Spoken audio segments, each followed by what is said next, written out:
with Matt and David. I hope we have the internet fixed. I hope you can see this because last week you could not, and that was completely my fault. But we are back. Matt does not have his face cam today, but you finally get to see David's face because this is the first time you'll have that on these episodes. But this episode, we're going to talk about the National League West outlook for 2024. We'll talk about the Dylan Cease trade. We'll talk about some big-time injuries and injury information that we've had come out over the past week or so. But before we get into all that, Matt, how are you doing on this wonderful getting ready to start March Madness? I'm doing good. March Madness is a big deal for me right now. I was at the SEC tournament this weekend in Nashville, and that was a lot of fun.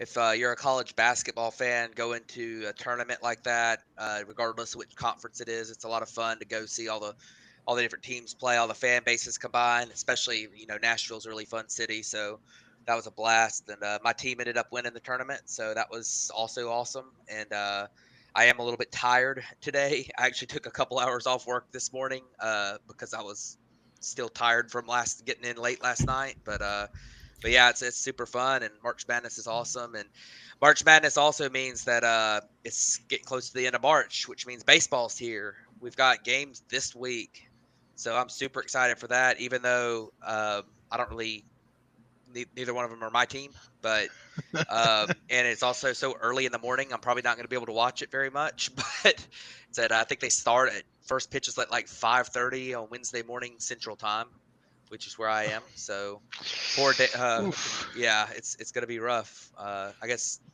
Damian, you're going to be, it's what, 3:30? Yep.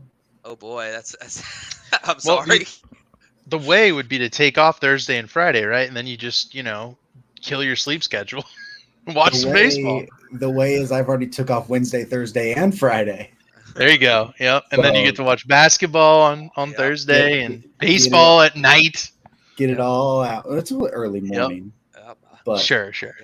Yeah. I was joking before the show with Davey. I said all three of our teams are in it. So for once, right? All right. Clemson. I didn't pick them. I did not. Didn't pick Clemson. Yeah, I did not pick Auburn because they got shafted in their bracket being next to UConn, and I don't think anybody's beat UConn. So, well, David, how are you doing? I'm good. I love bracket season. And I don't watch a whole lot of college basketball, but I love getting into like the brackets and the picking and stuff. And I've been doing that since I was a kid with my dad. So it's always got a special place in my heart. And love making the brackets. That's always fun. And the spring training. I haven't been able to watch a whole lot of games. We don't have marquee right now, so I got to figure out a way to get my Cubs games on there. But paying attention to everything, all the injuries and stuff. We had our fantasy draft this weekend. That was really fun too. So, I've had it's a good sports week, and it's always exciting to have the tournament coming. So, especially right next to opening day, it always reminds you of opening day coming. So, I'm ready. How you doing, David? I'm doing fantastic. We had, like you said, our draft. We had March. Great NASCAR Cup Series race. This weekend, which was perfect. And then obviously, the Dodgers are in Korea. So we've had I've got to see a couple of their games already. Feels like it's truly, actually opening day for me. They've started wearing the whites again, even though MLB completely botched the Dodgers white uniforms this year. It just feels different when they wear those white uniforms compared to the blue ones. It's just always how it is. So that's been a lot of fun, just seeing, the culture and then that and how the game is taken over there. It's been really fun to see, but can't wait. 2 more days. Like I said, I'll be up at 3 a.m. watching those games. But anyways, let's jump into everything that we got going because it's going to be a long episode and we've already rambled for way too long. So we're going to start off talking about the Dylan Cease trade to the Padres from the White Sox. But in the first half, we're basically going to look more at it from the White Sox perspective. We'll talk about Cease, his impact, and what that means for the Padres and everything when we get to the NL West breakdown and get to the Padres there. So this is a move that's been widely speculated for 2 years now, or, at least a year and a half, going on 2 years. So it actually happened, what was that, last Tuesday.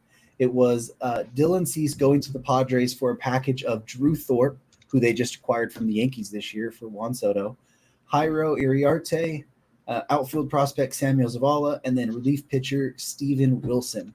So I know we have a little bit of mixed bag here of how we view the package and everything. But let's start with Matt. What did you think of the package for Cease here and the overall haul the White Sox got after this whole 2 years of waiting?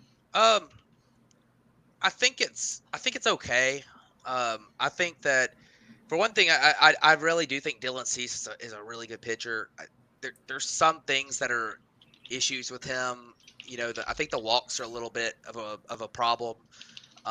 He honestly reminds me a little bit of Blake Snell, who the Padres just had a lot of success with last year, in the way that he walks a lot of guys, but he gets a lot of swing and miss. And his ERA is usually pretty good.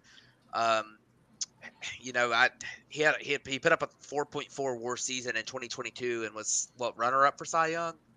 So this was a very valuable piece for the White Sox. He's this year and next year of control, but it was obvious that the White Sox needed to trade him because he's ARB eligible next year. He's already making $8 million this year, and he's not signing an extension. He's just not going to sign one. I think he's a Boris client. He's said he's not signing an extension. So he's not going to be a part of another winning White Sox team. They're not going to win this year, and they're not going to win next year. So it made a lot of sense to trade him and go ahead and trade him because with the nature of pitchers, it's pitchers get injured, and if he pitches for the first half of the season, there's a chance that you might lose all your value you have in him. And they did get value back. Drew Thorpe is a guy that I'm not super high on him. I think he's all right. I think he's kind of that mid-rotation type guy. He's got a really good changeup. He throws a lot of strikes. The fastball's kind of iffy. He seems to be like a high floor, like middle of the rotation guy. I don't think he's got like ace upside, but I think he's a pretty valuable piece. He's major league ready as well. I think the biggest disagreement we're gonna have is on Jairo Iriarte, who I like him because he throws really, really hard and he has good stuff, but I'm a little worried about him just in the way that he has a high effort delivery and he's really skinny. Like he's listed on Fangraphs at 6'2", 160, and he's probably a little more than 160 now, but he's one of those real slight built guys. And he's just, there's a lot of reliever risk with him. In fact, last year in Double-A, he was a reliever half the season. He has some control issues. He's a high upside guy for sure, but it's definitely something where it's almost like like when we had the DL Hall trade with the Orioles and the and trading him in the Corbin Burns trade. That's who Jairo Iriarte reminds me of, is him, or maybe even Matt Brash of the Mariners. Like it's that type of prospect to me. And then Samuel Zavala has had good numbers in low A, and he's really, really young. And that's the big thing for him is he's 18 years old. He's going to be 19 years old this season, but he runs a really high strikeout rate, and there's a lot of question marks about how his swing's going to translate to the upper minors. So with his youth, he could definitely be somebody that makes adjustments, but it's just kind of a question mark with him and with his high strikeout rates. And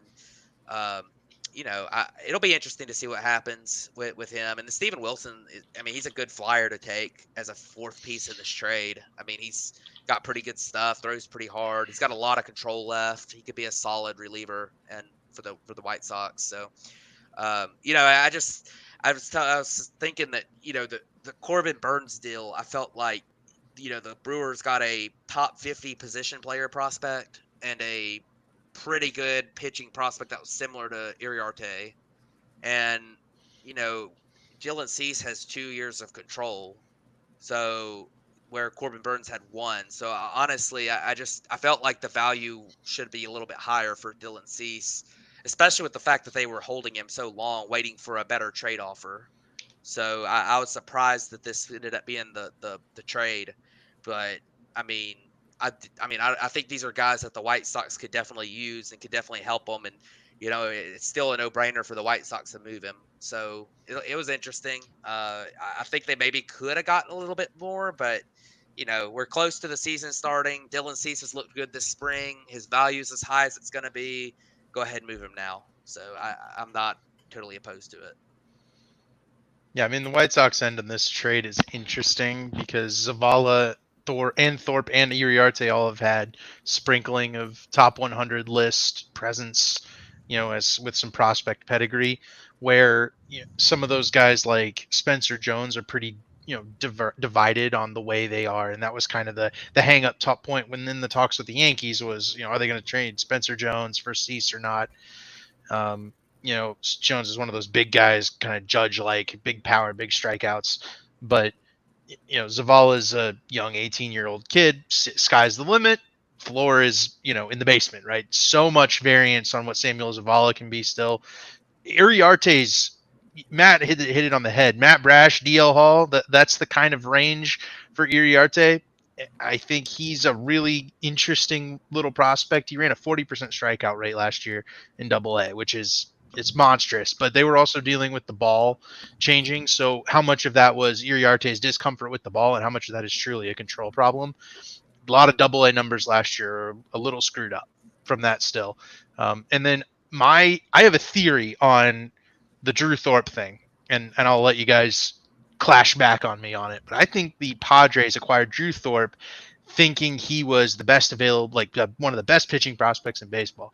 They got him in the building, coming off a 148 ERA at Double-A.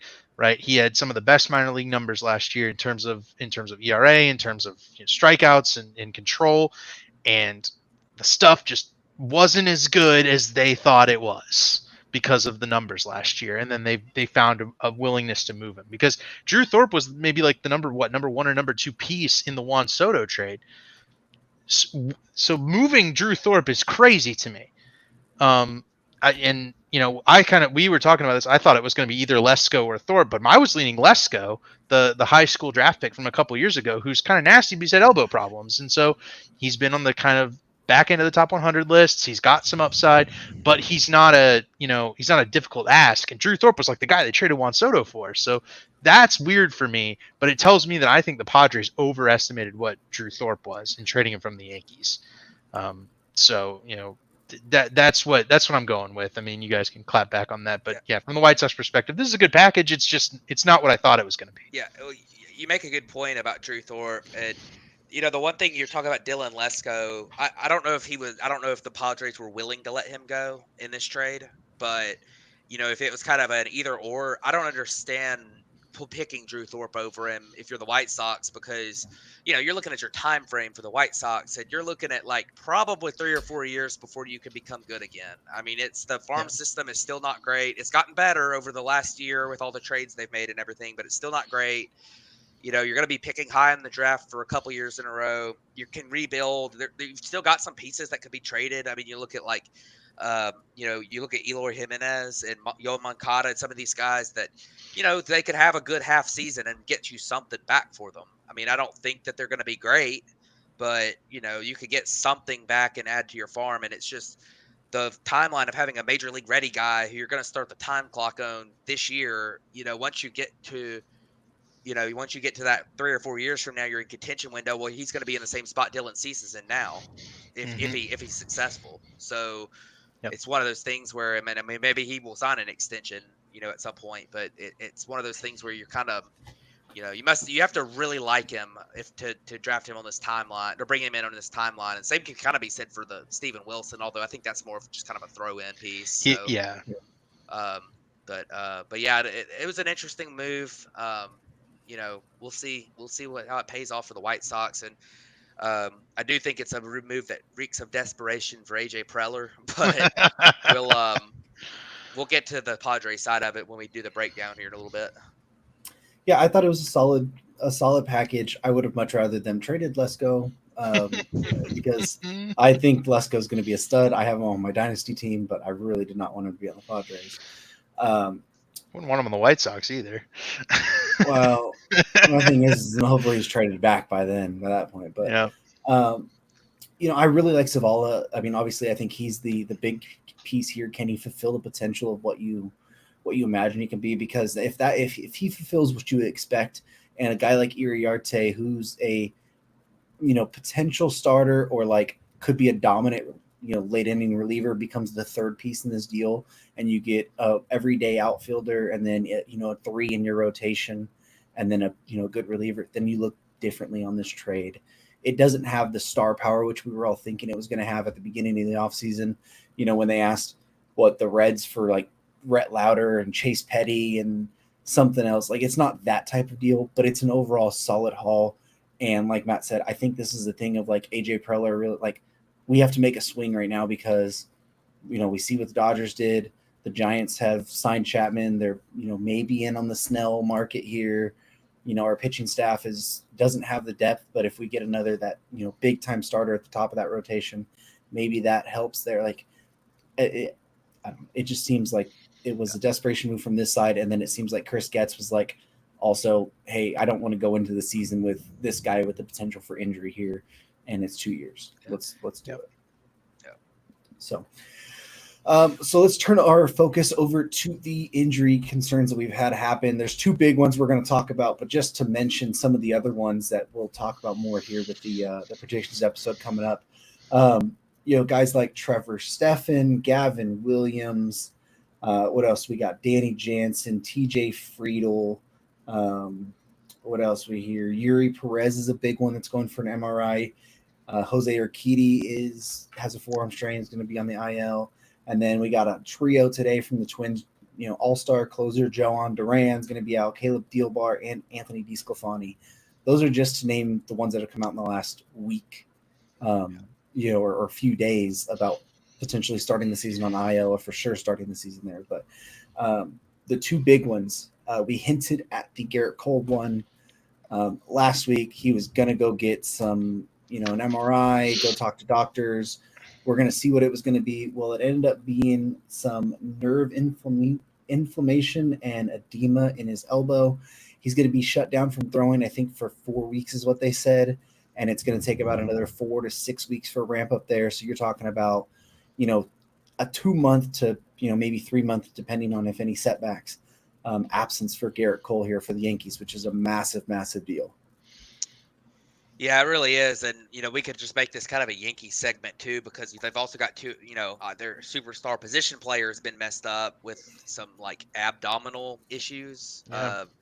And Aaron Judge has missed a lot of time. It sounds like he's not going on the IL, so we won't talk about that too much, but it's definitely concerning for a guy who, his forte has been that when he's healthy, he's maybe the best player in the game, but he's struggled to stay healthy consistently for his career. And, and then you got DJ LeMahieu, who's also got a pretty severe bone bruise or something, so he could miss some time. So a lot of injuries for the Yankees, with the big one being Cole. I mean, that's tough for them. That's one of the most irreplaceable pitchers in baseball, not just because he's good. Although I think he might, if he had pitched all year, I don't think he was going to repeat his year he had last year. There were some signs in his peripherals and stuff that he could be falling off a little bit, but like the guy he's pitched 200 innings like 3 or 4 years in a row. He's durable. He's kind of that typical like just prototype pitcher that you don't see quite as much of anymore. That prototype ace where you feel like he's going to be durable. Like he looks durable. His mechanics are clean, and it stinks to see him get hurt. He's so irreplaceable. Pitches so many innings for them, and you look at their rotation now, and you've got major question marks about Carlos Rodon, who looked great today in his spring training start, but he's had a little bit of an up and down spring. I think he has started to get a little bit better as the spring's gone on, and then you got Nestor Cortez, who's kind of low upside, but he's had a lot of injuries the last couple of years. And Marcus Stroman, who, same thing as Mr. Cortez a little bit. I mean, he's got a little bit of upside, but he's not like super high upside, and he's had a lot of injuries as well. So it's one of those things where the Yankees rotation for a team that looks right now like it's trying to be. I mean, this is their all-in year. They traded for Juan Soto. They mortgaged a lot of future pieces for him. This is an all-in year for the Yankees, and they're really going to need this. They're really going to need to hold their head above water while Cole is out. Hopefully he comes back in a timely manner, but also with even if it is a a nerve issue and not anything that appears to be super serious at the time, like long-term serious, you never know with elbows. You just never do, and you never know with shoulders. So I would not be shocked if couple months, you come back and it says Gerrit Cole's had a setback. He's going back to the surgeon and getting an MRI, and they're trying to figure out what's wrong. I mean, it happens with pitchers. I hope that's not the case. I really think that it probably isn't in this case, but it's it's tough for the Yankees, and there's not really a ton they can do about it too, because their luxury tax situation, they are the highest payroll in baseball right now, and they're up against that last tax. So if you go try to sign, Jordan Montgomery or Blake Snell to replace him, you're not paying $25 million for him this year. You're paying $50 million, and I don't think they think Blake Snell's a $50 million pitcher. So, that's a big deal right now for the Yankees, and we'll see what happens. They're gonna have to figure something out. Gerrit Cole's last 5 seasons, 5.8% walk rate, 6.3% walk rate, 5.6% walk rate, 5.9% walk rate, 5.9% walk rate. The guy is the same pitcher year in and year out. If that elbow is hurt and you don't have the same pitcher that you've had for, pretty much since 2015, he's had a few years where he's been a little bit different. But I mean, he's pretty much been the same pitcher since around 2015 or 2017, whenever he left the Pirates. And he's been one of the best pitchers in baseball since that time frame. This is a big loss for the Yankees. No, it's massive. I mean, imagine if the Yankees had some starting pitching depth right now. If they would be okay, right? Yeah. If 5 or 6 people weren't traded in one trade, but it's pure question marks. I mean, that's what it is. Mm-hmm. Is Nestor Cortez going to bounce back? Is Carlos Rodon going to stay healthy? What is Marcus Stroman going to look like? Like, their whole rotation right now is just filled with question marks. And then now you add that Gerrit Cole on top of that, and you're talking about a team that, hey, we should be competing for the division. We're one of the best teams in baseball if Cole is healthy. And now it's like, well, what's this pitching staff like? What's that going to look like here? Are we going to be able to? I mean, they have a good offense if everyone's healthy, which not everyone's healthy on that side. But I mean, that pitching staff in that yard, it's going to be hard to keep other teams from scoring a lot of runs against you right now. So they have to hope that they get like A+ outcomes out of every scenario that is question marks right now, and that's to even have a chance. That's a team that won 82-80 last year. And they added Juan Soto, but then they subtract Gerrit Cole. That's the same team. Like, the Cy Young Award winner. Yeah. Right. Like, Gerrit Cole might have even been arguably more valuable than Juan Soto last year. Well, I will say that you also add, hopefully, even though it's kind of started off sketchy, a healthy season from Aaron Judge and a healthy season from Anthony Rizzo and a healthy, better season from Giancarlo Stanton, who looks really good in the spring. And you added Alex Verdugo. I mean, they added a lot of pieces, and then they had all that injury mess last year too. So, it is. I do think they'll perform better, but yeah, I agree. Like, it's an all-in year, and they're not even probably the pick in their division. Right now we're looking at their starting rotation of Nestor Cortez, Carlos Rodon, Marcus Stroman, Clark Schmidt, and Clayton Beater. Yeah, that's the rotation. There's a scenario where that rotation's still elite. I mean, what if Rodon is 2022 Carlos Rodon? If that's the big exactly thing. Right, exactly. Like, there's a world where like the ceiling is there. Like, that's kind of what I'm saying. The ceiling is there. It's just. Like I said, they need A+ outcomes for every single one of those ifs here. Yeah. That's what they need. So let's jump over to the other injury that we had happen, and that was Devin Williams, kind of out of nowhere, announced that he has stress fractures in his back in the T12 thoracic vertebrae, which is, we usually hear about the L1, L2, L3, lumbar regions. This one is right about the bottom of the rib cage area. He says that this even could stem back from last September. He felt some stiffness in his back then, and he pitched through it, just thinking that it was normal, late in the season type stuff. And I think in his 2 spring training outings this time, I think in inning in the third, he gave up 4 runs or something, just didn't look good. And then they went and found this out. So he's going to be out at least 3 months, which if back fractures, they can take even longer to heal. But it sounds like at least 6 weeks before he picks up a baseball again, and then we see where he's at from there. But you're looking until around the All-Star break for, the Brewers' All-Star closer there, who's supposed to be a massive piece of what they want to do. again, David, I know this one also impacts you. Yeah, imagine having both of those guys on your fantasy baseball team, right? Yeah. But this is. I would argue this is a less impactful injury to the team that it's around. Obviously, Devin Williams, an all-star, phenomenal closer, right? The airbender, right? He's got one of the best, if not the best, changeup in baseball right now. And just see a guy like that get hurt it stinks for any baseball fan who doesn't get to see a pitching ninja video of Devin Williams throwing this year. But if there's a team set to weather injuries in their bullpen, it is the Milwaukee Brewers. We talked about them last week. Me and Matt did. They have Abner Uribe. They have Joel Payamps. They have, a bunch of these like Jacob Mizorowski and some of those other young guys. There's one more young guy. They have Gasser, guy named Gasser. Of course, he probably throws gas, right? So they got a bunch of guys who can step into this role and kind of slide everything down and allow Payamps to probably take over that closer's job. And I mean, I might just give it to Uribe and see if he takes it and runs in stride with it. And it's not Craig Counsell there anymore, obviously, but it's Pat Murphy. Pat Murphy. Pat Murphy's been there. He knows all their guys, and he's the bench coach last year. I think Pat Murphy's going to kind of closer by committee, figure out who's going to run with this job. They have a lot of good arms in the bullpen. I'm not worried about the Brewers bullpen. It stinks for Devin Williams, though, and obviously Devin Williams fantasy owners all around the world, including myself, because he's been a very reliable piece since Josh Hader moved on. And it stinks, but I think the Brewers are just going to next man up and be okay. Yeah, I agree with you, David. I think the Brewers are very good at developing relievers, finding your relievers off the scrap pile that end up, they figure out something with them. They're kind of like the Rays in that regard.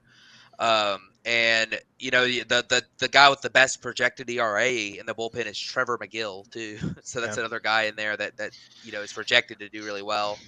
But and one other thing, you've got a couple of like major league ready-ish pitching prospects in Gasser and Mizorowski, and you also still got Aaron Ashby there, who has been part of a big league rotation at times, and you've got DL Hall in your rotation right now, and there's a pretty good chance that DL Hall ends up being a reliever. I mean, there really is, and if he doesn't start off red hot in their rotation, that's another closer option for them, because this stuff will play up in the bullpen, and he will be a back end reliever.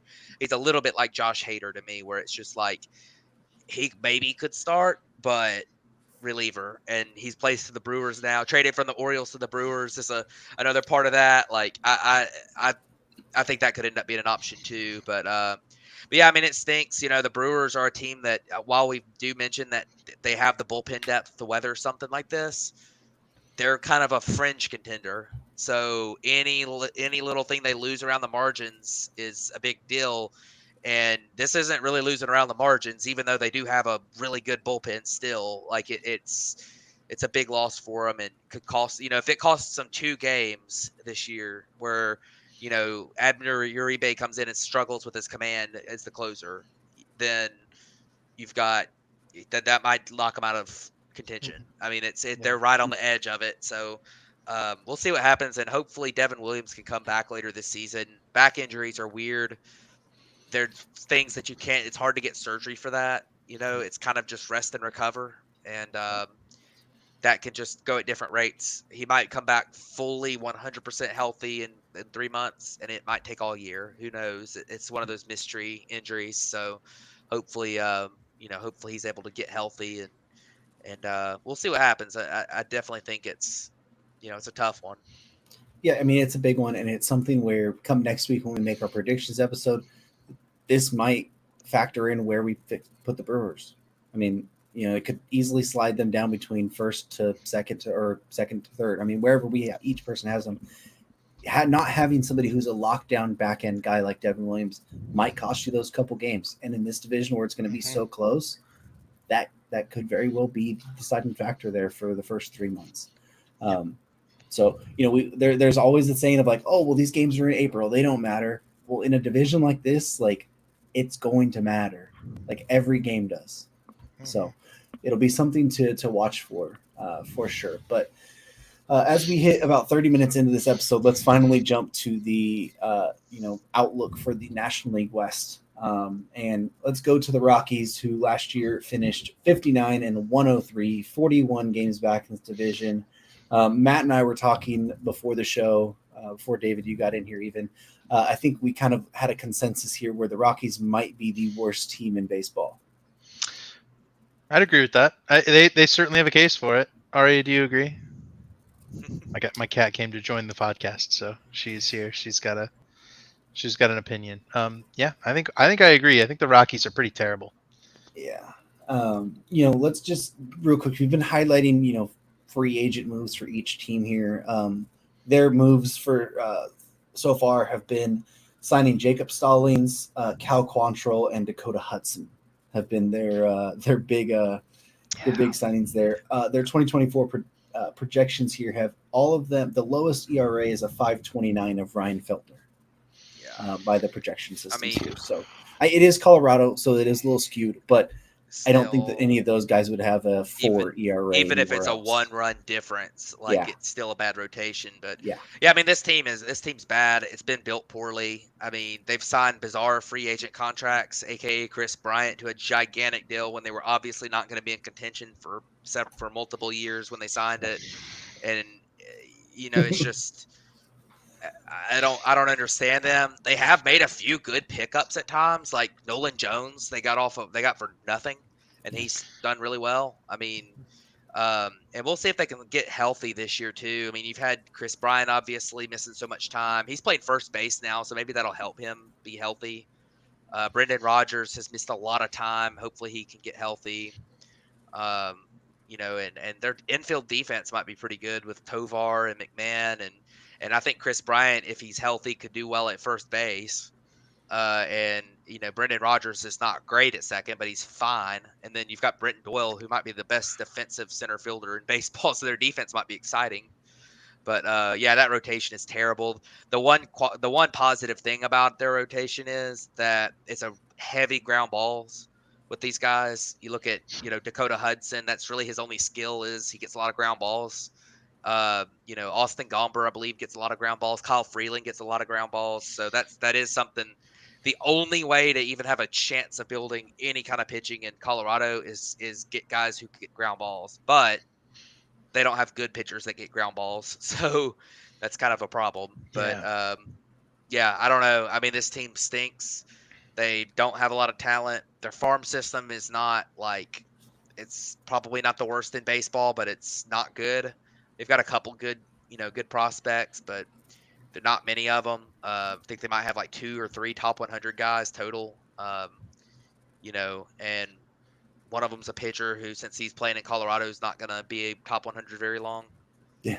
So it's tough. I mean, it really is. And maybe they can get some trade value back for some guys. I think that, you might be able to trade.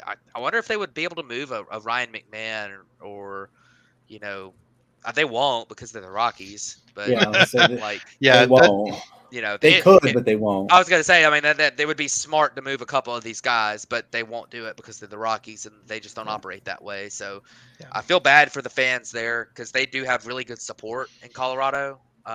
Their attendance is usually pretty good for a team that's a perennial loser. So I wish they would have a good team. Rocktober back 20 years ago when they had that one good year was awesome. Yeah. So, we'll see. Maybe they can figure it out one day. But as of right now, it's just a really, really tough situation. And, I don't see it improving very, very soon. So it's tough. I'll give you my couple of guys that I really like on this Rockies team because there's not very many. And I do want to note that's Austin Gomber, the trade return for Nolan Arenado. Yeah. I long for the day that my team will trade Austin Gomber for Nolan Arenado because that's the thing that happened. Straight up, that's what happened. A ridiculous trade. Anyway, the Rockies are terrible. While also giving the other team money. Right. Yeah. Just an obscene deal. Why can't that happen to my team? Right. They got another big leaguer in the trade, Elias Montero. Yeah, Elias Montero is also there. He's not very good either. That was a disaster, and I hate it. I do feel bad for Charlie Blackmon, right? Coming up on the kind of the twilight of his career, maybe looking to retire here in the next couple of years. That's a guy who's been really good for a long time, and he's not on a winning team, and he's been dedicated to Colorado for his whole career, and that's going to kind of cost him, I think, in terms of like ring chasing. He'll never win one. Well, it also, I mean, it's hard to feel bad for him since he signed an extension there like 2 years ago. I mean, kind of like Trout. It's hard to feel bad for Trout and the Angels because he signed the extension there. He could have waited till free agency and gone somewhere else. Yeah, but I mean, he obviously likes it there, right? Yeah, but, exactly. Like, hey, there is something to be said about loyalty, though. Oh yeah, I love it. I love players that want to re-sign with teams and not ring chase. I think it's awesome. Yeah. But hence why I have some fondness in my heart for Charlie Blackmon. But the other guy, Nolan Jones is obviously a really exciting player. Went 2020 last year, maybe the quietest 2020 season of all time, given the excess in stolen bases and then the Rockies' irrelevance.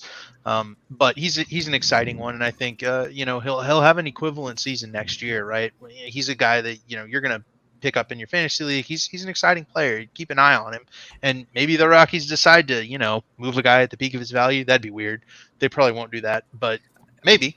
Yeah, I wouldn't do that with Nolan Jones, but I mean he's only got 1 year service time, so that's the peak of his value. They might actually get something for him. But like there is a scenario where 5 years from now, while he's still under control, they try to build a win. They have a winning window. I mean, this team. Possible. Yeah, look, I like Justin Lawrence. He's going to be in their bullpen. Throws a sidearm like 99. He's a fun guy. This rotation wouldn't look near as bad if German Marquez was in it and not out with Tommy John surgery. But so I've always said liked German Marquez. I was always like, what if he wasn't pitching in Colorado? He might be good.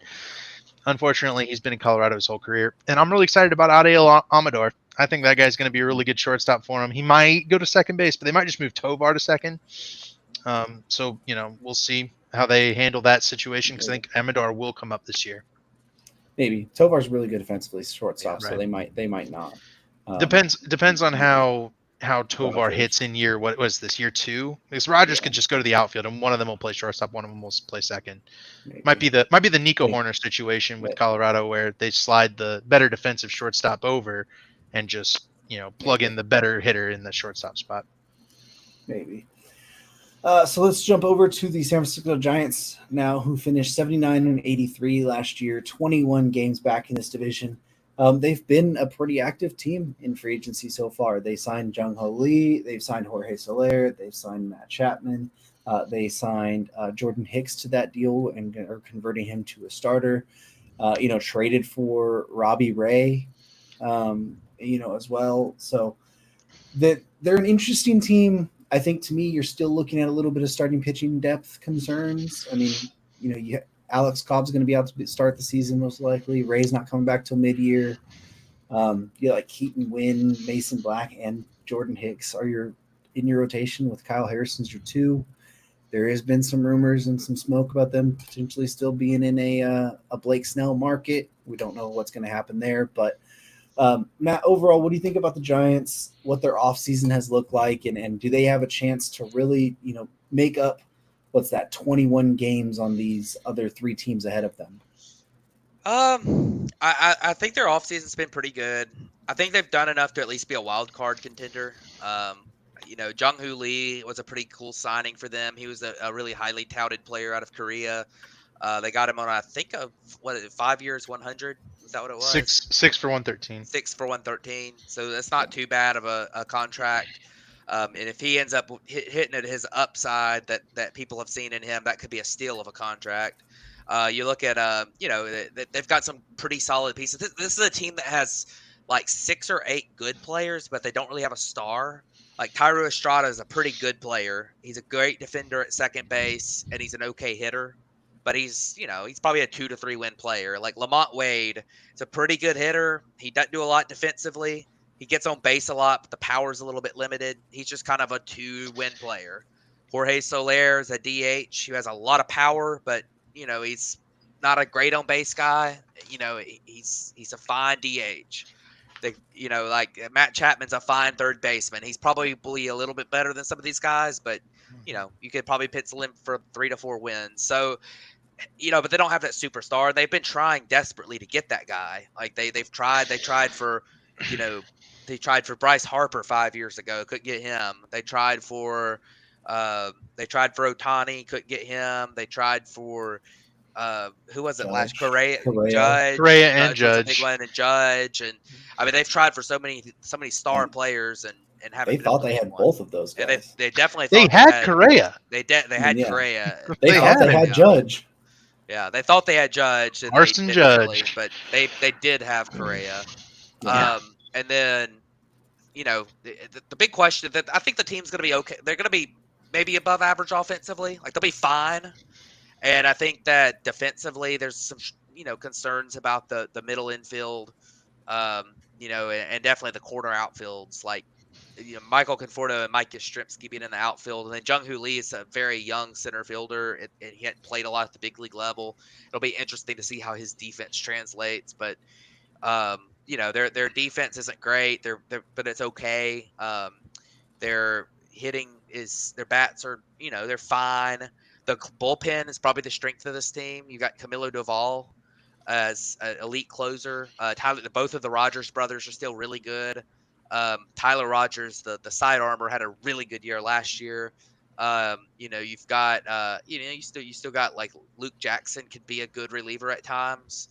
The big question mark for these guys is the starting pitching. And, like Damian said, Blake Snell could change that a little bit, but Logan Webb is an ace, and he's one of the best pitchers in baseball. He's been very consistent. Kyle Harrison's very interesting. He's a little bit of a risky prospect, but he looked pretty good in the big leagues last year. His stuff is incredible. If he can keep improving on that command, he could be up there in a high end in a rotation. And you just got to get your injured guys. You got to weather the storm until you can get Alex Cobb back and hopefully Robbie Ray back. Robbie Ray coming off of Tommy John surgery. The timeline on that's always a little bit, sketchy, but Alex Cobb sounds like it's ahead of schedule, and his was a hip issue, so it's not something that's, affecting his arm. So if you can get those guys back and maybe add, you could end up with a pretty good team here. They're not going to challenge the Dodgers, I don't think, but they're going to be right in that mix I think they're going to be real similar to the Padres. There's holes on this roster, but they've still got some good players, and they've got some upside, and it'll be interesting to see what happens. One little note here, and then I'll pass it over to David, is Patrick Bailey has the craziest defensive projection I've ever seen. Yeah. Like he's projected for 27 defensive value on Fangraphs. Yeah. It's insane. It's a mix of framing and pop time and arm and everything. Like he's incredible defensively, and I do think there might be a little bit more in the bat than he's shown, but he had pretty good numbers in the minor leagues with the bat. But yeah, it'll be interesting to see what happens with him. But this team's, they'll probably be all right. Yeah, I mean, I'm a Logan Webb truther, I would say. I think Logan Webb's one of those guys that gets underappreciated on the national stage. But Matt spoke truth, right? This rotation is a question mark behind Webb and Harrison. I don't think Wisenhunt is ready to help yet. He would be their second best starting pitching prospect. And then you're counting on Jordan Hicks for for starting pitching. I don't believe in that at all. I've been pretty vocal that that's not a good move. They're going to have Wilmer Flores in there. I think he's maybe the one guy that Matt didn't mention in the projected lineup. This team looks a lot different if it had Carlos Correa, man. That deal falling through, them not getting over the leg thing, it's changed the trajectory of this organization drastically, right? I mean, if you're penciling in Carlos Correa third in the lineup, shortstop every day, or as many days as he can play, with Marco Luciano potentially coming into third base, you don't need Matt Chapman, right? Luciano's probably your third baseman going forward. He's a big guy. Like now you're counting on Luciano to learn shortstop. The trajectory of this group is not the same as it was. They've got a bunch of DHs. It seems like they traded Mitch Haniger away to get Robbie Ray back. Very funky offseason. I don't think they're going to make the playoffs. I'll go ahead and my predictions. This isn't going to be a playoff team. Blake Snell's not going to make this a playoff team. They just are. They're going to get beaten down by the Dodgers. They're going to get beaten down by the Padres. We're going to look at 3 more teams here that are all better teams. And this Giants team, they're trying everything, but missing Judge, missing Correa a couple of seasons ago, it's haunting them. It's going to keep haunting them until they can finally land one of those stars. I guarantee this is a team that takes like half the games from the Dodgers. It's just the way it happens. It's just the way it happens. And objectively, if you look at it, this might be a better roster than their 2021 season when they won 101 games out of nowhere. Right. Yeah. Like, baseball is a weird game. And we all have those teams, right? Like, we all have them. David, it's the Cardinals for you. There's Cardinals Devils magic. Listen, there is Giants Devils magic. When you least expect it, they find a way to be good. I mean, just look at what was it that run in the early, like the 2010s where they made the World Series in all the even years and then like all the odd years, like missed the playoffs. Like it's something really, I mean, they made it obviously in the even years for there, but like they're a team that just varies so much, right? They will find a way to be scrappy and to get some stuff. They almost finished 500 last year. I mean, they were 3 games away from that, or 2 games away. And this is a much better team. Like, I do see an area where they can be a fringe wild card contender, but they're still the best they're the 4th place team in this division, in my opinion. Like, you still have the 3 teams ahead. The Padres, Diamondbacks, and Dodgers are still better. But I would not be surprised if this team's then somehow finds a way to win 100 games either. They just find a way every year. It's weird. Go ahead, David. No, yeah, it's weird. Like, I agree with Damian. Baseball's weird. This team could totally prove me wrong and win 95 games. Wouldn't shock me. Yeah, I was going to say that this is one of those teams. There's a few of them out there that it's just good enough to where you're like, they're close enough to where if things break their way, they could do it, but you're probably not expecting them to. Yeah. And the other thing is that, I'll ask y'all just kind of real quick, what y'all think, but the Giants' last 30 home run hitter was Barry Bonds. Yeah. Which is crazy. You mentioned they've won 3 World Series since they've had a 30 home run hitter. But do y'all think that they're going to have a 30 home run hitter this year? Because they added Jorge Soler and they added Matt Chapman, who's got a good bit of power. If he makes a little more contact, maybe. Do y'all think they're going to have 30 home run hitter this year? I love Jorge Soler to death. No. I say yes. Think Jorge's going to do it? No. It'll be like Mike Yastrzemski or something. Oh, yeah. Or Damian's situation. I think it's either Soler or it's Chapman. Yeah. I think Chapman only hit 17 last year, but he was a guy who was a fringe 30 home run every single year until they made the changes at Rogers Center, and he's been very vocal about how those hurt him. Yeah, and that was in a similar ballpark to AT&T where he hit those home runs too in Oakland. Yeah, and the thing to me is, like, obviously you're going to play in AT&T Oracle. I still call it AT&T as well. Yeah, I know. I just made the mistake. You're going to play a lot of games there, but you're going to play games in Dodger Stadium where it's becoming a very homer-friendly ballpark for right-handed hitters especially. You're going to play in Coors. You're going to play in San Diego, which is a very good right-handed hitter homer ballpark as well. Arizona, the ball travels. Like, they're going to play enough in this team and these guys are still really powerful. One of them, I think, is going to do it. I really do think so. But let's jump up to the Padres. We talked about them a little bit in the opening segment of the show, but they finished 82-80 last year, 18 games back in this division. They've lost Josh Hader. They've lost Blake Snell. They lost Seth Lugo. They've lost Michael Wacha, Gary Sanchez. I mean, Juan Soto, Nick Martinez. I mean, buried the lead a little. You can I'm just reading off the Fangraphs list here. They've lost so many players, but they went and they traded for, we just talked about Dylan Cease here. They traded for Michael King and that package there. They used a lot of money on that bullpen, signing Woo Suk-oh, Yuki Matsui. They've had an interesting offseason here. Their outfield is where the question marks has been. It looks like their top prospect, Jackson Merrill, is supposed to be the opening day center fielder there, which is a massive thing. Tatis has turned into a platinum glove winner in right field. Bogart's moving to second base. team with a ton of question marks here, but still a lot of talent. 18 games back in this division. Do we still feel like they're, a wild card contender? Can they compete for this division? I mean, what are we looking at here with the Padres? An ebb and flow off season for sure, David. Yeah, I mean, this is a team, that has Damien went over the whole summary of the offseason there, right? They've lost a lot, but they lost a lot from a place of, we were calling them World Series contenders last year before it all went wrong, right? I mean, they had did never won a game in extra innings last year. They had a horrible 1-run game record, right? This was a group, and that was with Josh Hader. This was a group that simply didn't perform well in on the margins in those close scenarios, and they fired the manager. They hired, they fired Bob Melvin. He's with the Giants now. Another reason I don't know that I love the Giants. And they're gonna go out here and they've added Dylan Cease. Michael King is interesting, at least in that starting rotation. He was really good down the stretch for the Yankees last year.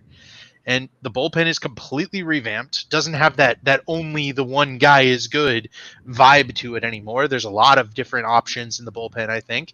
The lineup feels maybe a little bit deeper, but it doesn't have that impact at the top. But then at the same time, that lineup last year was like a murderer's row like lineup, and now it's not that good anymore. But at the very least, this time now you've got, Jackson Merrill's going to be hitting in that 9 spot. Maybe he comes out and pops off and does well. But you're still got Manny Machado, Fernando Tatis, Xander Bogaerts, Ha-Seong Kim, who was really good last year. Like, it's a decent little team. It's not going to beat the Dodgers, right? We're getting to that. It's not a Dodgers beater. But I think this is a team that can definitely contend for the wild card.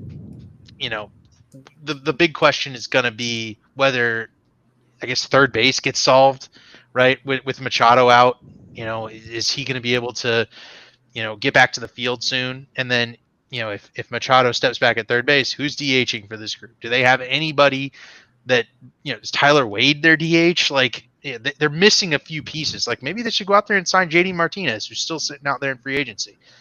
I think Brandon Belt might still be sitting out there in free agency too. Like, they need another bat. I think Tommy Pham is rumored to be coming to the Padres here at some point, which would help. They're a bat short, at least, from like fielding a major league roster and a major league lineup, and that's kind of the biggest hole, I think, because the rotation looks kind of good now. It's pretty good. Darvish, Musgrove, Cease, Michael King. That's a solid foursome. Yeah, I'm not very high on this team at all.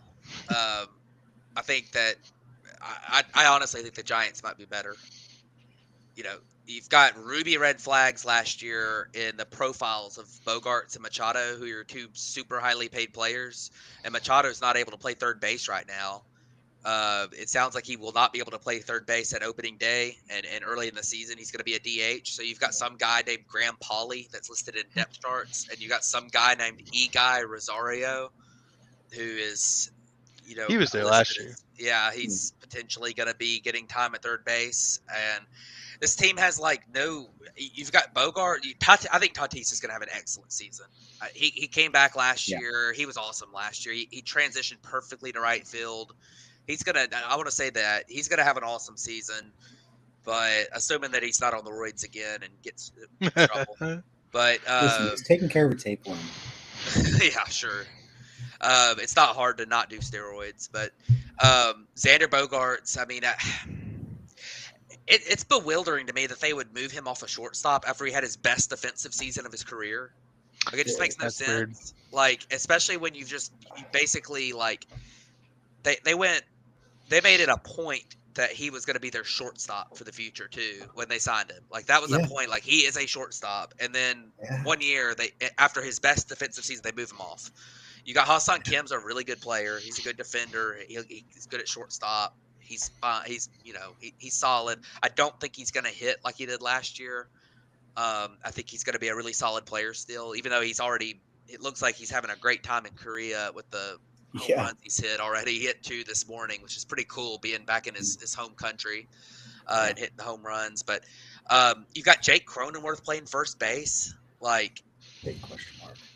I mean, he was bad last year, and even at his peak as a bat, it's not really a first base profile. I mean, if he's playing a really good second base with the bat that he's shown in the past, then it's really good. But at first base, if you put up a 115 WRC plus, you're maybe average, like probably below average for a first baseman. So, and the lineup's just got no depth. I mean, once you get below Manny Machado, who, like I said, he's also had some red flags in his peripherals over the last couple of years. He had the fantastic season in 2022, numbers-wise, almost won the MVP, but took a step back last year. He'll probably still be good. What's up? We have Batflip podcast breaking news in the middle of the show. John Heyman just tweeted Blake Snell to the Giants, 2 years, $62 million with an opt-out. Well, there you go. We just talked about it. They might win. They might win. They might be back ahead. It might be a little better. They did that on purpose. They were listening to the show. Yeah, did that on purpose, right? But yeah, I mean, is that the first time we've ever had actual breaking news during the episode? Maybe. That's a first. Maybe. Breaking news like that. We've had like the comeback grand slam from Nelson Velasquez and stuff like that. But I mean, actual breaking news with the free agent signing while we're talking about that at that time. Yeah. That's that is big. So we'll talk more about that probably next week once we get more of the details there. But what we were just saying with Snell to the Giants. But moving on a little bit further with the Padres here. I mean, they've got. I mean, Campusano's a question mark. They have Gerrit and Profar in left field, who last year was one of the worst hitters in baseball while playing in Coors. And then Jackson Merrill had a 104 WRC plus in Double-A last year, and I don't think that that's an indictment of him as a prospect, but that means he's probably not ready for the big leagues in the following season. And this reeks of AJ Preller desperation, just like the Dylan Cease trade did, because he did the same thing with CJ Abrams and maybe ruined CJ Abrams when he called him up way before he needed to be in the big leagues. So because he needed him and he needed somebody to play the shortstop. So Jackson Merrill, he needed somebody to play center field. He's learning a new position with having played 40 so-so games at Double-A, and now he's your opening day center fielder. Like it's just, to me, this lineup is just not deep. Your stars have question marks about even though I think they'll probably be fine with the stars.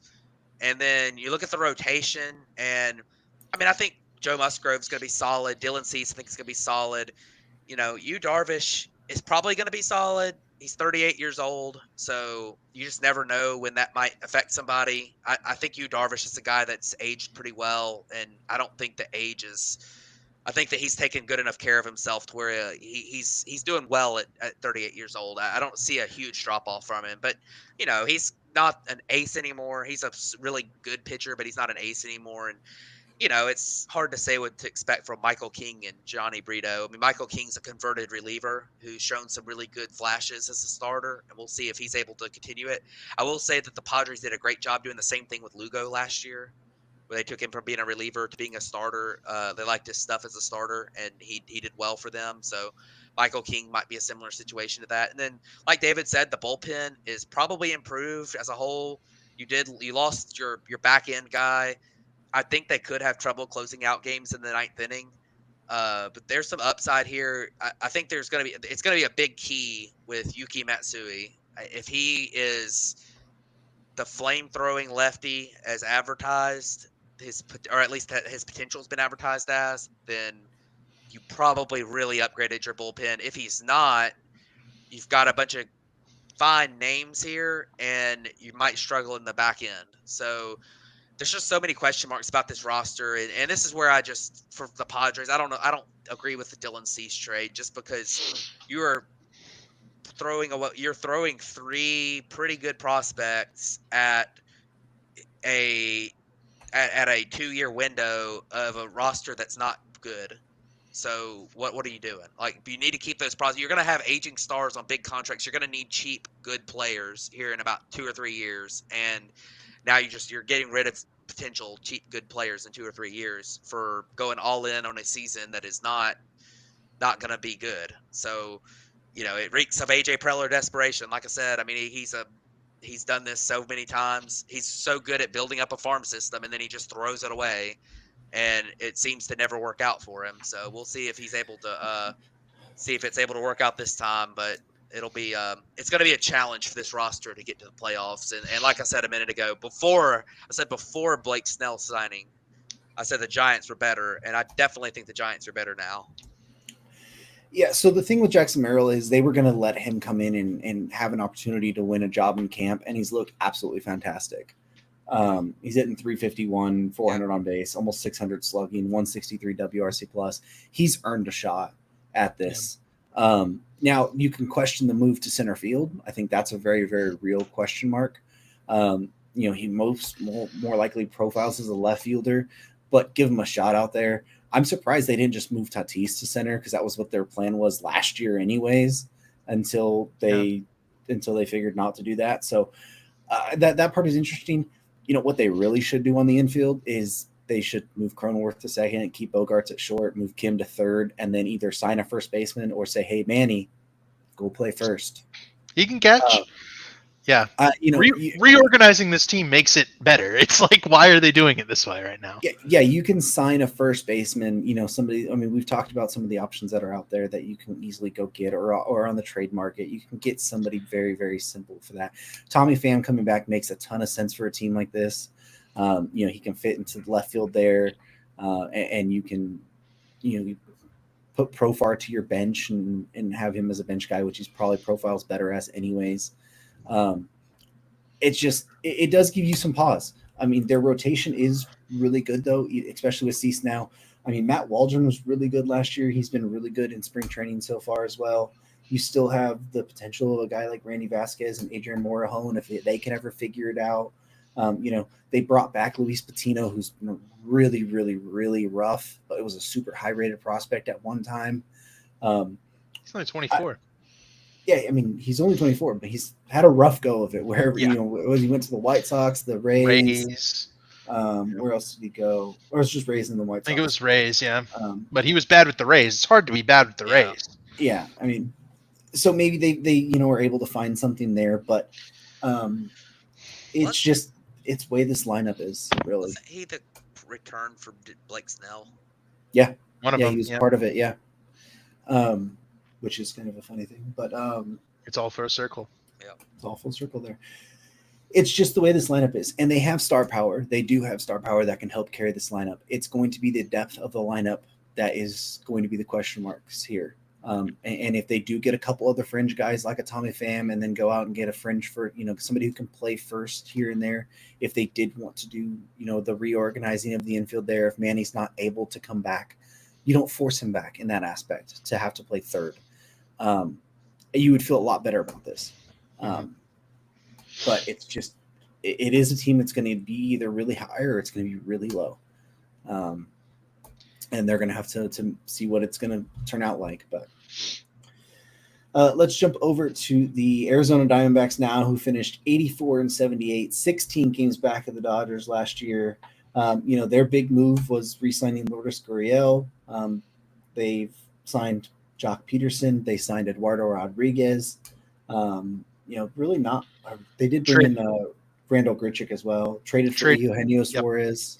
That's I mean, this is a team that they went out and they've upgraded in other aspects where they needed to. That pitching rotation was a question mark last year, even though they made it to the World Series.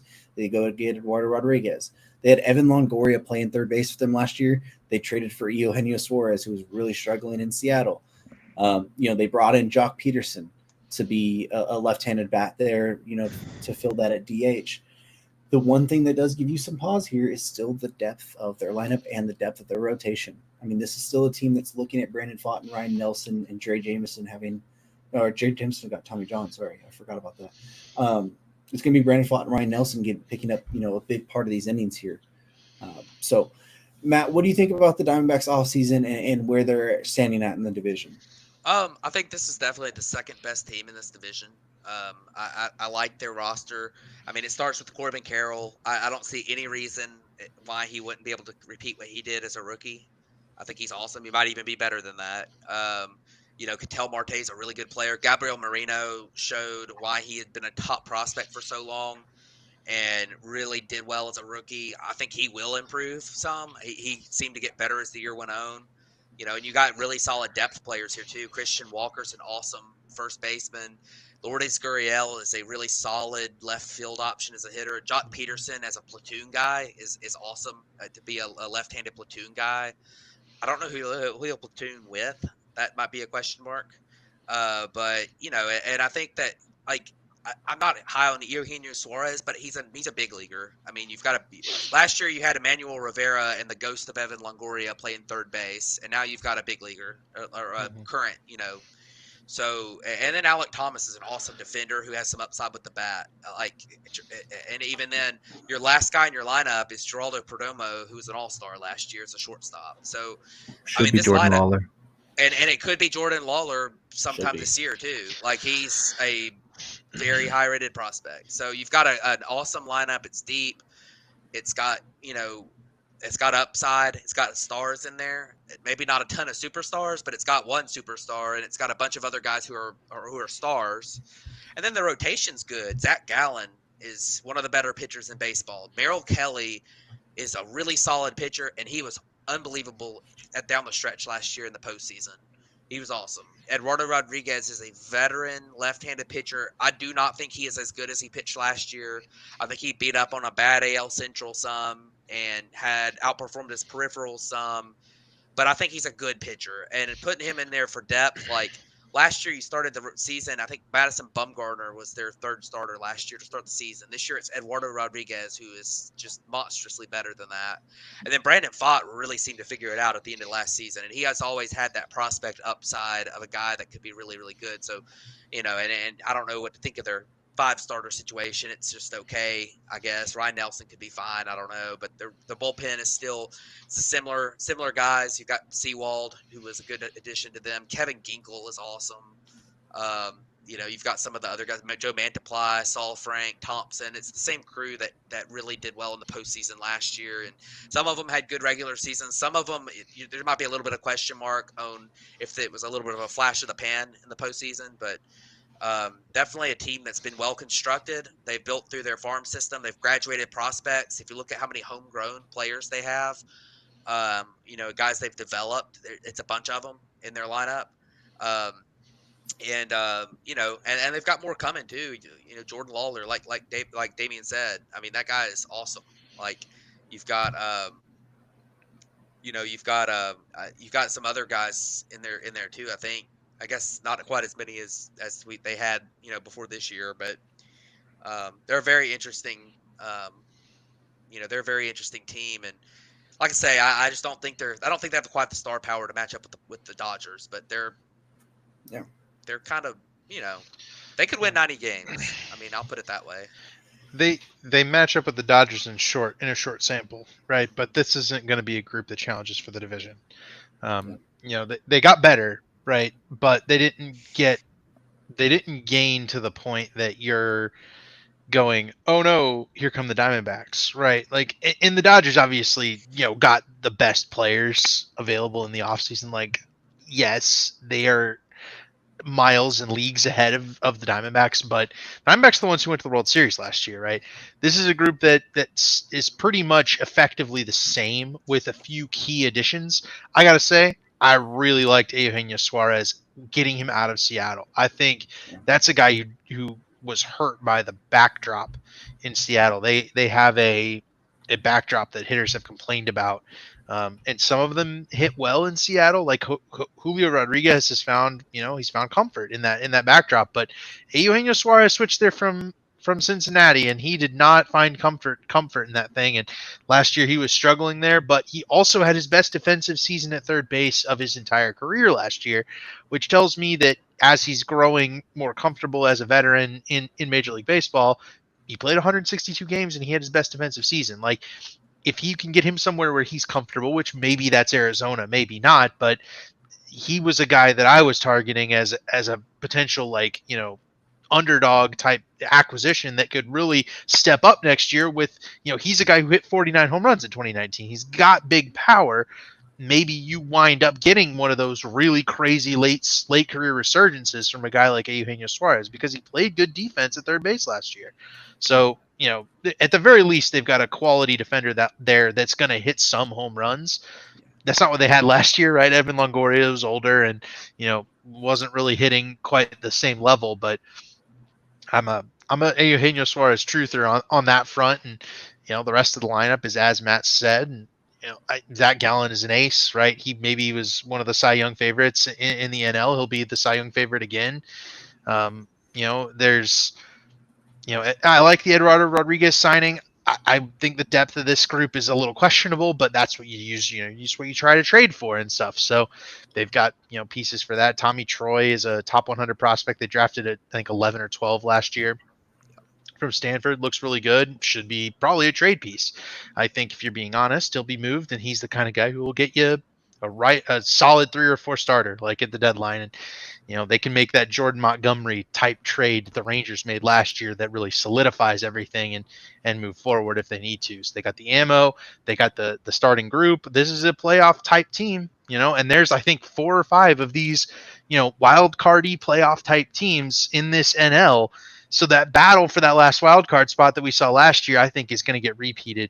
I don't think the Diamondbacks are in that group, though. I think the Diamondbacks will elevate themselves up there, and it'll be Phillies, Diamondbacks, and then there's going to be a scrum for that third wild card spot. Yeah, that's what I was about to say. That the Diamondbacks, to me, are very similar to the Phillies, where they have a two-man, a two-headed monster at the top of their rotation, and they've got a lineup that has a couple of stars and pretty decent depth, although there's, it's not perfect. And then their bullpen is pretty good. But they're in a division with one of the best teams in baseball, and they're probably going to struggle to win the division. But this is a really good team, so I feel really good about them right now as a wild card team, and I feel similarly about them as I do to the Phillies. Yeah, so Eugenio Suarez being your 6 or 7 hitter, playing good defense, hitting 30 homers, 30-ish homers right around there. That's just what a team like this needs. You're talking about who the platoon guy for Jock Peterson is going to be. It should be Randall Grichuk. He had an ankle bone spurs removed in January, but he should be back relatively soon there.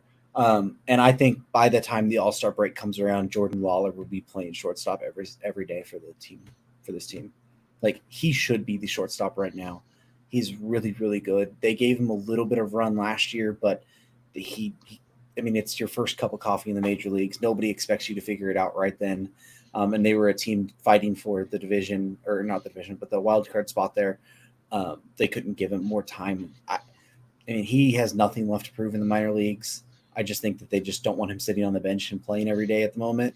And the moment Geraldo Perdomo struggles, I think Jordan Lawler comes up and takes that job and runs with it. And that'll be another big upgrade to this team. But let's move over to the Dodgers. They're the class of this division for 10 of the last 11 years. They finished 162 last year. And I think they had a pretty quiet offseason. They didn't really do much here. They just, they just happened to shine Shohei Ohtani. Who? For $700 million.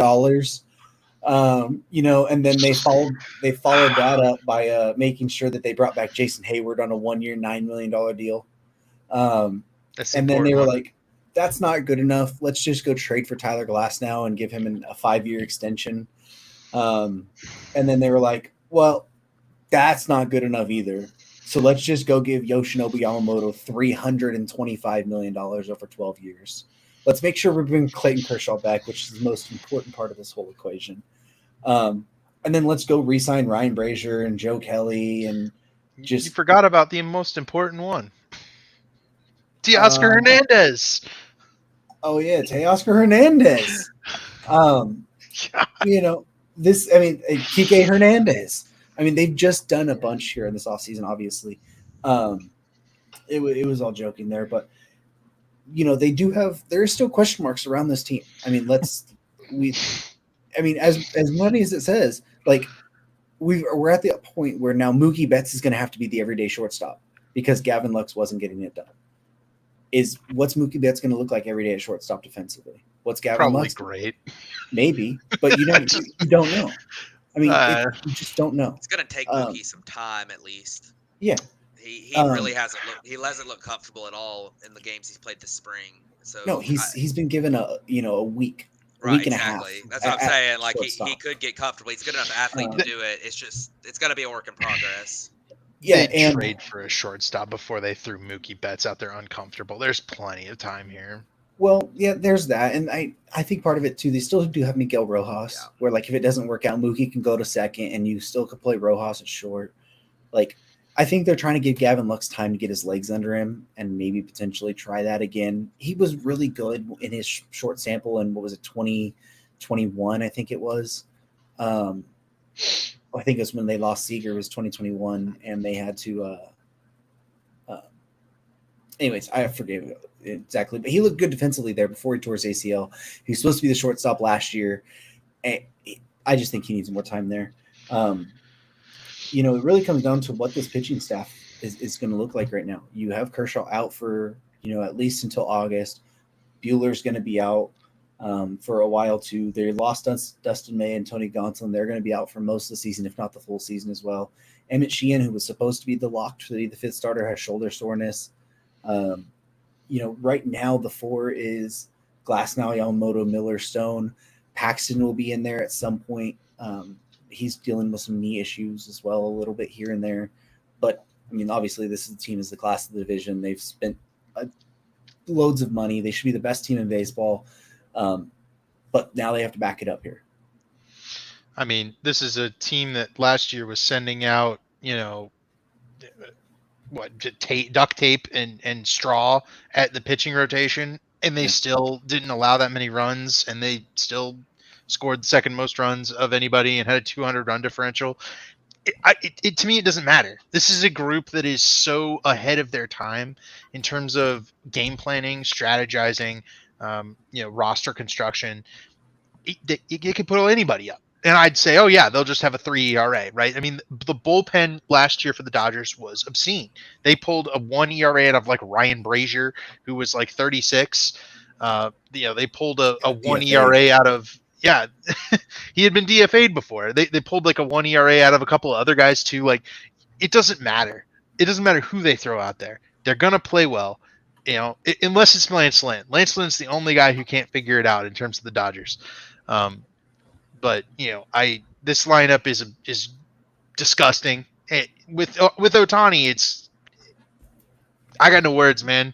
I'll turn it back to Damian, or give Matt a little bit of run, but there's not much that needs to be said. This is the best team in baseball, in my opinion. Sorry, Matt. Braves are close, but this team is just got something else than everybody else that we've talked about so far. Yeah, I got some comments. That's $1 billion, but first, why on Fangraphs is Brusdar Graterol listed as AAA? Because he's not in Korea right now. Oh, okay. He was not going to be ready for Korea's opening series. He does plan to be ready for the one against the Cardinals, right? But he's not on the 31-man travel roster to Korea. That explains it. I was just curious. I was looking for him looking at the bullpen here, and I was like, "Where is Brusdar Graterol?" But I mean, I think this team is obviously very good. They're the favorite in this division. I think the real question about them is, are they the best team in baseball? I mean, and I think it's a little bit of preference type thing. You prefer the Braves? There's a lot more question marks about the Dodgers than there are the Braves. There really are. I mean, because you've got Mookie Betts playing shortstop. We don't know how that's going to go. Gavin Lux still has looked bad at second base with the yips, and we'll see if he figures that out. I think that you've got, the lineup depth maybe isn't quite. I mean, Teoscar Hernandez and Jason Hayward out there. We'll see how they do this year. They had, Teoscar Hernandez had a down year last year. Jason Hayward had a rebound year last year. Shohei Ohtani is awesome. Obviously, he's going to be awesome. It'll be very interesting to see if he plays the field some. There's been some talk about that, and that could be something where they might give him a little bit of run there to see if, as long as it coincides with his arm throwing program and everything, to where if something does happen with his ability to pitch because of the injuries he's had, that could be a way to, he could translate really well to the outfield if he's not able to pitch anymore. So give him a little bit of run just to see what he could do out there. It could be a long-term, something to look at long-term eventually. But, in the rotation there's injury concerns with it because Tyler Glasnow is a ticking time bomb. a lot of times. I hope he has a great, healthy year, and it's possible he does. It'll be interesting to see if Yoshinobu Yamamoto translates perfectly. A lot of guys that come in from Japan don't translate immediately. We'll see if he's able to. I was listening to something the other day where I think it was maybe Todd Frazier was talking about him, talking about how a lot of times the guys that come over in their first year that come over from these Asian leagues, whether it's Korea or Japan, they struggle with their fastball a little bit and throwing it for strikes and throwing it enough. And Yoshinobu Yamamoto's got these elite breaking balls, but his we'll see how hard he gets hit in the big leagues. He might have to adjust. There might be an adjustment period, and then there are other guys like Gavin Stone. You mentioned Sheehan. Walker Buehler can kind of be lumped in there too as a guy who's coming off of Tommy John surgery. You're not sure what you're going to get from him. You feel like you've got enough of them that something's going to hit with them, but James Paxton. James Paxton's another guy, but there's a lot of injury concern with the rotation. I mean, there really is. There's still a lot of injury risk there. Kershaw obviously will hopefully come back in the second half of the season as well. And the good thing about that is that this team it's not like the Rangers who have all these pitchers coming back in the second half, but they might not be good enough to hold their head above water without them. This team's good enough to hold their head above water without the, Kershaw, and if Walker Buehler takes some time and as long as those guys come back strong second part of the season, that they should be, it'll work out for them. So it's an interesting team. I probably would take the Braves over them. I think the projection systems are in line with that. But I mean, this team is obviously, to me, it's 1A and 1B, best teams in baseball. This team is really, really, really, really good, and I think that they're going to have a good season. I mean, I don't see anybody really challenging them in the division. Yeah, I mean, you could flip a coin between the two teams. I don't think anyone would be upset at that if you had the Dodgers 1 and the Braves 2, or the Braves 1, Dodgers 2. They're the class of the National League. I mean, they are the two teams that everyone is gunning for. They're the two best teams potentially in baseball. Like, it's going to be fascinating to see that race for the number 1 spot there, in just the National League in general, but baseball in general with them. It is going to be interesting to see what they do with some of these guys. Is Ohtani going to play the field? That's an interesting one, because even Dave Roberts reiterated that again today, saying that Ohtani, which this one I thought was kind of wild, he's going to start his throwing program when they get back to the United States in like 3 days, 4 days. He had an elbow surgery in like September, and he's going to start his throwing program already. That dude is a freak. It's insane. What's that? What's Glass now? I mean, he's been preaching all off season, and I'm excited to see what it's like, obviously, as a Dodger fan, but he finally got his elbow fixed, and it didn't look like it was a problem last year. That all his injuries were not elbow related. It was, an oblique injury, really. So can he stay healthy? What's that going to look like? What's year 2 of Bobby Miller going to look like there?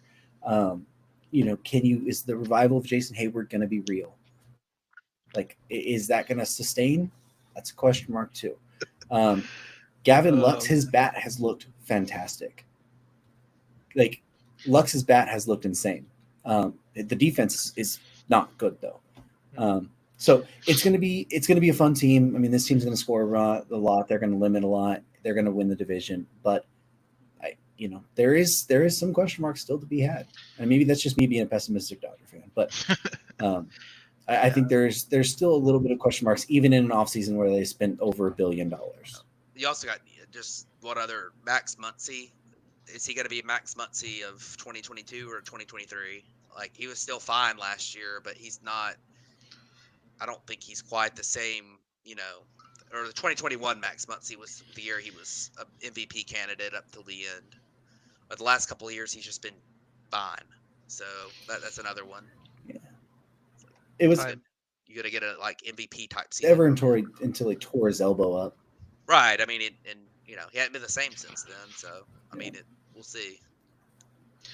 Yeah, I love the Teoscar Hernandez signing. Right, I think getting that guy out of Seattle, right, where I talked about it with Eugenio Suarez, I just think he didn't translate well to Seattle, didn't hit well there, didn't feel right there. I think Teoscar coming to the Dodgers, getting the Dodgers, game plan programs and all that, that's such a huge bonus to a guy who already hits the ball so hard. We saw with JD Martinez last year, moves over, and all of a sudden hits 30-something home runs. So I think the sky's the limit for a guy like Teoscar Hernandez, especially because he's going to be getting the pitches with guys on base in front of him. Him and Muncy, Will Smith, some of those guys, they're going to be getting a lot of opportunities because pitchers have to work around those guys in the front. The weird thing about Teoscar Hernandez to me is that he's the most not un-Dodger like player out there.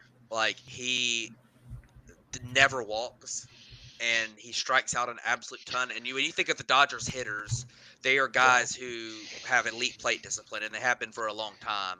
They're guys who work deep counts and just put so much pressure on pitchers. And it's just interesting to me that, they brought in Teoscar Hernandez, who's like just a pure like slugger type guy. It's just weird to me. I mean, it might work out. I think his profile that you're looking at is maybe similar to what JD Martinez was last year. But he plays a little bit. The whole reason they brought okay defense. But go ahead. No, I was just gonna say the whole reason they brought Teoscar in is because he crushes lefties, and their lineup has like 6 lefties. That's why they brought him in. Yeah. So, but anyways, that will wrap up this episode of the Batfoot podcast. Unless you guys got anything else you want to tune in on real quick. I don't think so. Nope. All righty. Good. All right. Well, opening day is in 2 days in Korea. I'll be up at 3 a.m. watching them. Hope you guys will join. It'll be fun. But next week, we will have our predictions episode going over every division and doing our awards and everything. It'll be a super long episode, so be sure to tune in for that one. And we will catch you guys.